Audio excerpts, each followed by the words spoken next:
Bonjour Anne-France Grenon. Bonjour Ken. Donc vous êtes professeur de culture générale chez MyPrépa, agrégé et docteur ès lettres, professeur de culture générale en classe préparatoire ainsi qu'à Sciences Po, correctrice des épreuves de culture générale de la BCE. Vous rédigez chaque année un ouvrage de référence sur le thème de culture générale des prépas HEC et cette année encore, votre ouvrage sur le thème Aimer paraîtra chez Duno. C'est donc sur ce thème que vous dispenserez votre enseignement à nos étudiants de deuxième année et à nos cubes. Anne-France Grenon, quelles sont les grandes problématiques que vous identifiez sur ce thème Aimer ? Aucune. Alors, aucune. Là, pour l'instant, d'abord, je ne vais pas dévoiler ce qu'il y a dans le livre tout de suite, mais surtout, je voudrais attirer l'attention sur le fait que, c'est ça qui me paraît important, que c'est rare qu'on ait, enfin c'est même très rare, qu'on ait un thème présenté sous une forme verbale, donc aimer, et non pas une forme nominale, comme on a eu le désir, la mémoire, la vérité, l'espace, etc., etc. Donc là, on a aimer, et il faut s'arrêter là-dessus. Et effectivement, aimer, ça se décline en plusieurs termes. L'amour, l'amitié, mais aussi le goût, voire la préférence. Et du coup, il faut se demander, qu'est-ce que je dis et qu'est-ce que j'éprouve lorsque je constate que j'aime mon amoureux, mon amoureuse, mes parents, mes enfants, un livre, les voyages, la glace au chocolat. Bref, on peut aimer des tas de choses, comme d'ailleurs on peut en détester aussi. Du coup, à quelle expérience réfère-t-on à chaque fois qu'on emploie le verbe aimer à propos finalement d'un ensemble d'objets aussi disparates? Je pense que c'est ça qui est important. On voit avec le thème de l'année qui vient de s'écouler, l'animal, que les concepteurs ont fait le choix d'un thème très actuel, très ancré dans les débats de société. Selon vous, pour quelles raisons ce thème aimé a-t-il été choisi cette année ? Parce que depuis toujours, les hommes se détestent.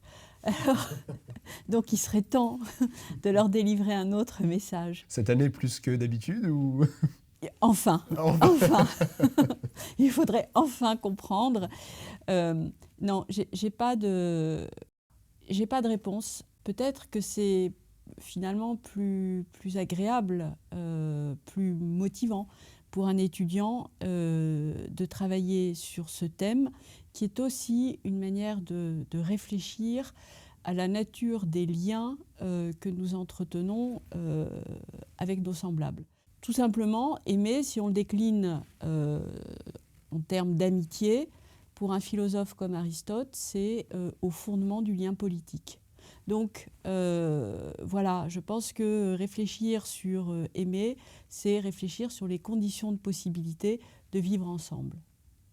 Hein, et finalement, après une bonne année de confinement, c'est peut-être pas inintéressant. Certes. Il y a un an à peine, le thème était celui du désir. Y aurait-il un intérêt pour les futurs candidats au concours à s'inspirer des travaux de leurs prédécesseurs sur ce thème voisin ? Alors je crois qu'il faut tourner les pages et surtout éviter un défaut que tous les étudiants ont, que nous avons tous eu, qui est finalement de considérer que dès que les mots sont synonymes, ils ont le même sens. Donc après tout, on va prendre des dissertations sur le désir et puis à la place de désir, on va mettre aimer, amour, etc. Et là je crois que c'est vraiment mal commencé. Donc on oublie le désir, ou si ce n'est finalement pour se demander si justement on ne peut pas aimer sans désirer, ou aimer est-ce nécessairement désirer, etc., etc. En revanche, les étudiants ont intérêt, bien évidemment, à lire les rapports de jury. Donc là, il peut être tout à fait intéressant de lire tout spécialement les rapports de jury sur le thème de donc 2019, désiré. Voilà, mais c'est tout ce que je dirais. S'il devait y avoir une référence que vous conseilleriez de lire en intégralité pendant les vacances, aux étudiants de première année, quelle serait-elle ? Bien évidemment, aimer chez Duno. Ça me paraît, mais incontournable. Alors, en fait, une référence est un peu difficile. On va considérer deux types de lecteurs. Celui qui déteste lire, qui ne veut vraiment pas lire. Alors, il y a un texte très court et qui dit tout, qui est la première lettre de Saint Paul aux Corinthiens. Donc, la fameuse lettre « Sans l'amour, je ne suis rien ». Il s'agit indépendamment de la référence théologique, il ne s'agit absolument pas de faire de problématique. Finalement, toute la question de savoir ce que c'est qu'aimer est est prise en charge par ce texte magnifique, très court.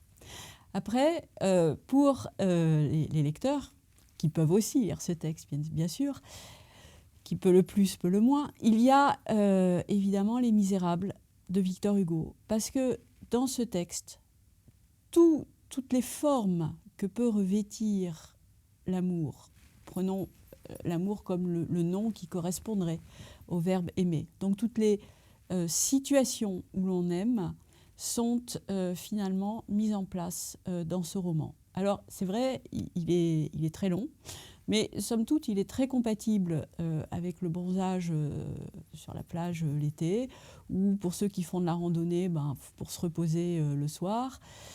Et puis quand même, je vais donner un conseil, il y a 2 passages très longs et qui peuvent décourager un lecteur. D'une part, la description de Waterloo, et ça, on peut très bien passer rapidement. Et d'autre part, la description des égouts de Paris, qui est très longue, très, très fastidieuse. Et là aussi, on peut la passer très rapidement. Il faut la situer parce que, bref, c'est important, mais voilà, on n'est pas obligé de s'ennuyer à lire ces grandes pages descriptives. Ça ne nuira pas à la compréhension du roman et à tout ce qu'il peut apporter à une réflexion sur le thème aimé. Voilà mes conseils. Merci beaucoup Anne-France Grenon. Dernière question et mot de la fin, quelle est votre lecture du moment ? Alors en ce moment, je grappille. Et dans ces cas-là, j'oscille entre la bande dessinée, alors notamment Le Chat du rabbin, ou bien Diderot, notamment Le Neveu de Rameau. Mes pensées, ce sont mes catins à moi. Je trouve que c'est intéressant. Voilà. Merci Anne-France Grenon.